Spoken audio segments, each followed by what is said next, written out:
Vamos agora à segunda parte da nossa aula de hoje, aqui em Enfermeira Laís Santos, e essa aula de número 5 da disciplina Saúde do Idoso.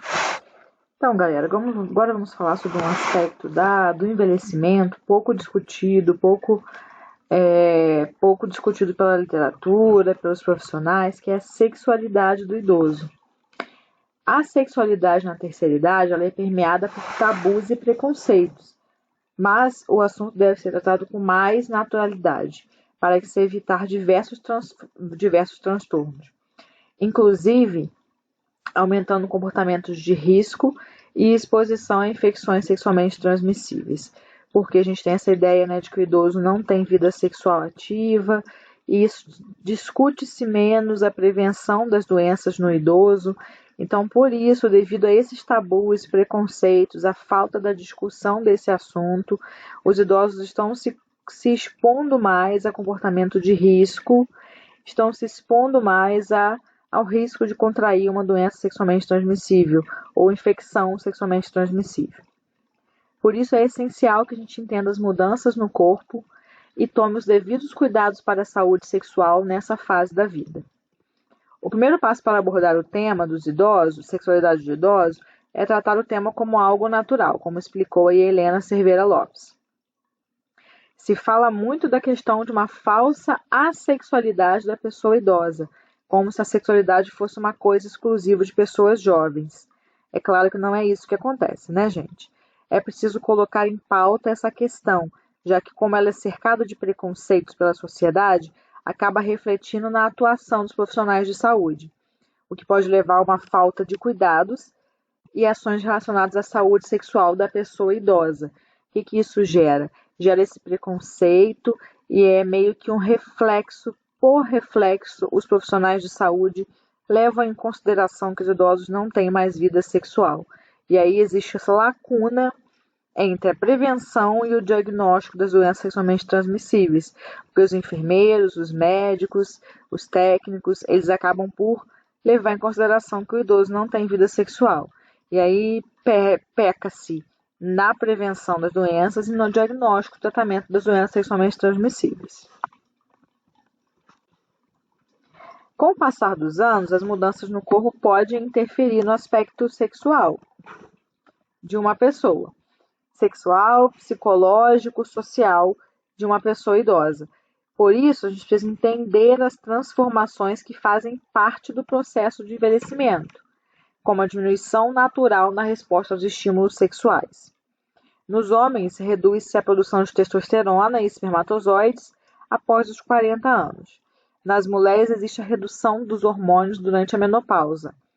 As modificações no corpo podem intervir nos aspectos sexual, social, psicológico da pessoa idosa. Há algumas formas de amenizar essas mudanças fisiológicas que acontecem. Por exemplo, a pele fica muito fina, mais seca, mais fina. Então, o uso de um lubrificante íntimo é muito benéfico para as mulheres idosas que acabam tendo ressecamento vaginal, devido à perda dos hormônios, o que pode causar dor nas relações, desconforto. Além disso, o preservativo feminino ajuda a empoderar a mulher idosa e auxilia na diminuição do medo de perder a ereção, já que é uma coisa que acontece nessa idade, mas a camisinha feminina pode ser colocada antes do ato sexual, então não existe diminui esse risco da perda da ereção, além de proteger a mulher, ajudar na lubrificação e também não aumentar o empoderamento sexual da mulher idosa. AIDS na terceira idade, galera. No Brasil, a população acima de 60 anos que vive com HIV cresce em 11,8% e desafia a comunidade médica. Então, o HIV com mais de 60 anos cresceu 11,8%, tanto em homens quanto mulheres. O avanço da ciência é responsável por prolongar a vida das pessoas e prolongar o tempo de atividade sexual. As pessoas envelhecem mais e envelhecem mais saudáveis a ponto de conseguir ainda manter uma vida sexual. Porém, a camisinha ainda é tabu entre os idosos e isso aumenta o risco de infecções sexualmente transmissíveis e entre elas o HIV. Em 10 anos, o número de idosos com HIV cresceu 103%. Então, mais do que dobrou o número de idosos com HIV em 10 anos. Um alerta: a população idosa contaminada pelo HIV tem mais risco de desenvolver doenças, como insuficiência renal, perda da massa óssea, alterações metabólicas, doenças do fígado, declínio cognitivo, doenças cardiovasculares. A tuberculose é responsável por cerca de 1/3 dos óbitos nos pacientes com AIDS idosos. Além disso, é importante a gente compreender que a sexualidade não é apenas o ato sexual. Quando se fala de sexualidade, temos que entender que ela não se restringe apenas ao ato sexual em si, mas também compreende tom de voz, beijo, toque, cheiro, entre outras coisas. É plenamente possível que uma pessoa idosa, como qualquer outro ser humano, vivencie a sua sexualidade como uma importante dimensão da sua vida. Ressalta aí, a especialista Helena Cerveira. A cartilha do idoso explica que é importante manter hábitos saudáveis e fazer exames para saber como está a saúde, porque muitas vezes o desempenho sexual prejudicado está relacionado a algum problema de saúde, como colesterol, diabetes, fumo, álcool, menopausa e o uso de alguns medicamentos. Então, manter a saúde em dia também é manter a sexualidade em dia.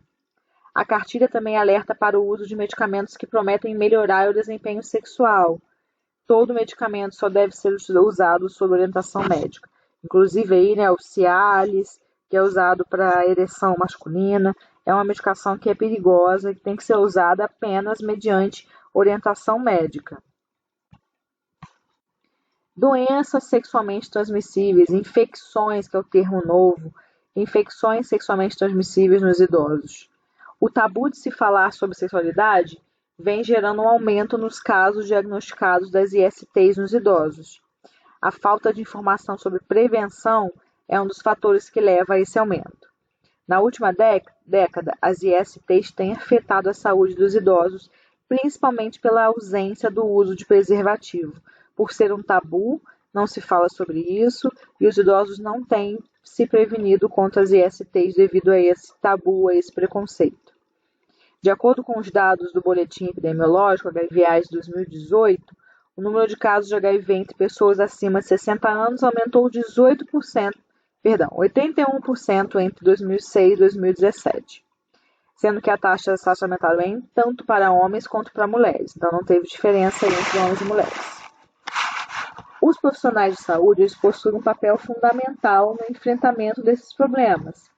Sobre o uso de preservativo e demais cuidados, é importante que os profissionais de saúde sejam capacitados e sensibilizados para tocar nessa temática com os idosos, além de orientar para o autocuidado e auxiliar sobre todas as dúvidas relacionadas ao tema.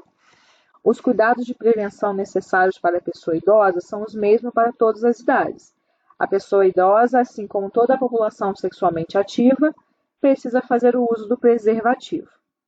Muitas vezes as pessoas idosas não utilizam os preservativos porque existem preconceitos e crenças equivocadas, como o fato de acreditar que previne apenas gravidez ou que tira completamente a sensibilidade, por exemplo.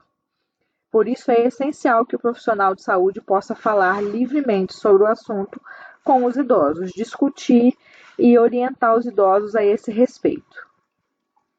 Onde está o desafio nessa política, galera? O desafio é aumentar a comunicação. Como abordar a sexualidade de maneira natural com os idosos? Lembrando que eles vieram de gerações anteriores e podem possuir pudor e tabus enraigados em sua cultura. A cultura de antigamente a gente não falava sobre sexo, sobre sexualidade. E alguns idosos eles ainda carregam essa cultura de tabu, de vergonha, de pudor, de esconder a sua própria sexualidade e não conversar sobre ela. Então, essa falta de comunicação, ela gera as falhas na prevenção e demora no diagnóstico das doenças, das infecções sexualmente transmissíveis. O segredo está na confiança e no estabelecimento de um vínculo com o idoso e no acolhimento com uma escuta qualificada, sem qualquer julgamento ou preconceito. Então, o segredo é para a gente abordar esse idoso, para a gente ter confiança dele, a ponto dele se abrir, dele falar sobre a sua vida sexual.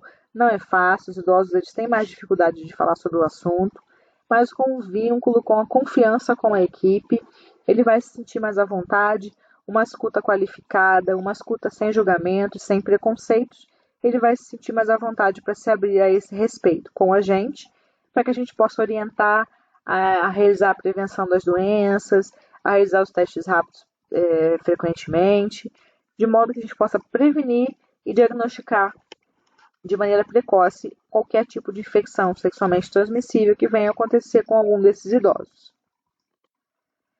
E por último, gente, a violência contra o idoso. Já falamos em alguns momentos sobre violência contra o idoso e que pode ser definida como um ato único, repetido ou a falta de uma ação apropriada e necessária, ocorrendo em qualquer relacionamento em que exista uma expectativa de confiança que cause dano ou sofrimento a uma pessoa idosa. Isso é a definição de violência contra o idoso. É uma questão social, global, que afeta a saúde e os direitos humanos de milhões de idosos em todo o mundo e que merece a atenção da comunidade internacional. Em muitas partes do mundo, o abuso de idosos ocorre sem que haja um reconhecimento ou uma resposta, pois até recentemente esse grave problema social estava oculto à vista do público e era considerado um assunto privado. Não se discutia sobre violência contra o idoso.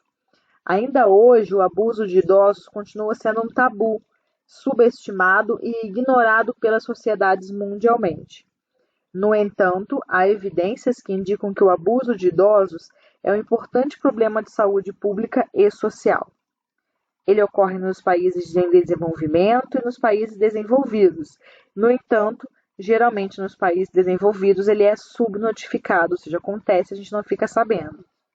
As taxas ou estimativas de prevalência existem apenas em países desenvolvidos selecionados, variando de 1 a 10% de prevalência de violência contra o idoso.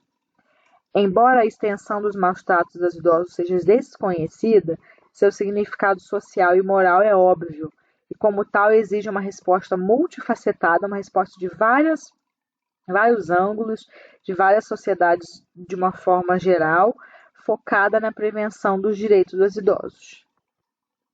A violência pode ocorrer em diversos aspectos: abuso sexual, negligência ao se vestir, maus tratos físicos, isolamento do idoso, negligência com a alimentação, negligência com a saúde, maus tratos psicológicos aos idosos, negligência quanto à higiene pessoal e o abuso financeiro, que é o mais comum, em que se pega o dinheiro dos idosos, a pensão, a aposentadoria, os bens dos idosos e se apropria disso. No Brasil, o estado que mais notifica-se violência contra o idoso é o estado de São Paulo, seguido pelo estado de Minas Gerais, Rio de Janeiro e Rio Grande do Sul. Então, aqui, ó, os três dos 5 primeiros, aqui, depois que vivi no Ceará, 3 dos 5 primeiros, a violência que mais acontece violência é na região sudeste. Então, a região sudeste, isso é bastante comum e bem discrepante em relação aos outros estados. Lá no Roraima, por exemplo, a diferença entre São Paulo e Roraima, que é a última na lista aqui. É claro, galera, que isso a gente tem sempre que levar em consideração que os números em Roraima podem apenas estar não sendo notificados. A violência fica nos ambientes mais rurais, nas casas mais afastadas e acaba não tendo essa notificação. Isso também pode acontecer. Em 2020, essas denúncias aumentaram absurdamente por conta da pandemia do coronavírus. Os idosos ficaram mais vulneráveis à violência. Em São Paulo, de 3.950 foi para 5.934, 2.000 denúncias a mais do que no ano anterior. Isso devido à pandemia, às condições das pessoas estarem pior, as pessoas estarem mais em casa por mais tempo, os idosos não terem mais como pedir ajuda. Então, isso aí aumentou bastante do ano de 2020, devido à pandemia do coronavírus. Várias formas de violência contra o idoso podem acontecer. A violência física, que são expressões que se referem ao uso da força física para obrigar os idosos a fazer o que não desejam. Violência psicológica, agressões verbais ou gestuais com o objetivo de aterrorizar os idosos. Violência sexual, forçar pessoas idosas a atos de natureza sexual. Abandono, uma forma de violência que se manifesta pela ausência ou deserção dos responsáveis governamentais, institucionais ou familiares. Negligência, a recusa ou omissão de cuidados necessários aos idosos, abuso financeiro, exploração imprópria ou ilegal dos idosos. E a autonegligência é uma conduta da própria pessoa idosa que ameaça sua própria saúde ou segurança. Lembremos que todos são responsáveis por garantir a segurança dos idosos que estão sob nossos cuidados. A obrigação de todos é de comunicar os casos de violência contra o idoso às autoridades competentes, sob pena de omissão, caso permanecemos calados diante de situações de violência. Então, se você não fizer essa notificação, essa comunicação de crime contra idosos, você pode ser condenado por omissão de socorro a esse idoso que está sofrendo algum tipo de violência. E pela minha lei, a gente era obrigado a ser feliz. Então aqui, ó, deixei a fotinha do Cal e do coleguinha dele, que eu esqueci o nome, gente, mas que esse filme é muito legal. Quem não assistiu ainda, Up, assistam, porque vale a pena. É uma história de uma amizade bem provável aí, né, entre um senhor ranzinza, deprimido, e que no final esse pequeno menininho que tanto perturbava ele conseguiu tirar ele de uma depressão e trazer ele de volta à felicidade. Então, gente, muito obrigada, até a próxima aula, se cuidem e grande abraço.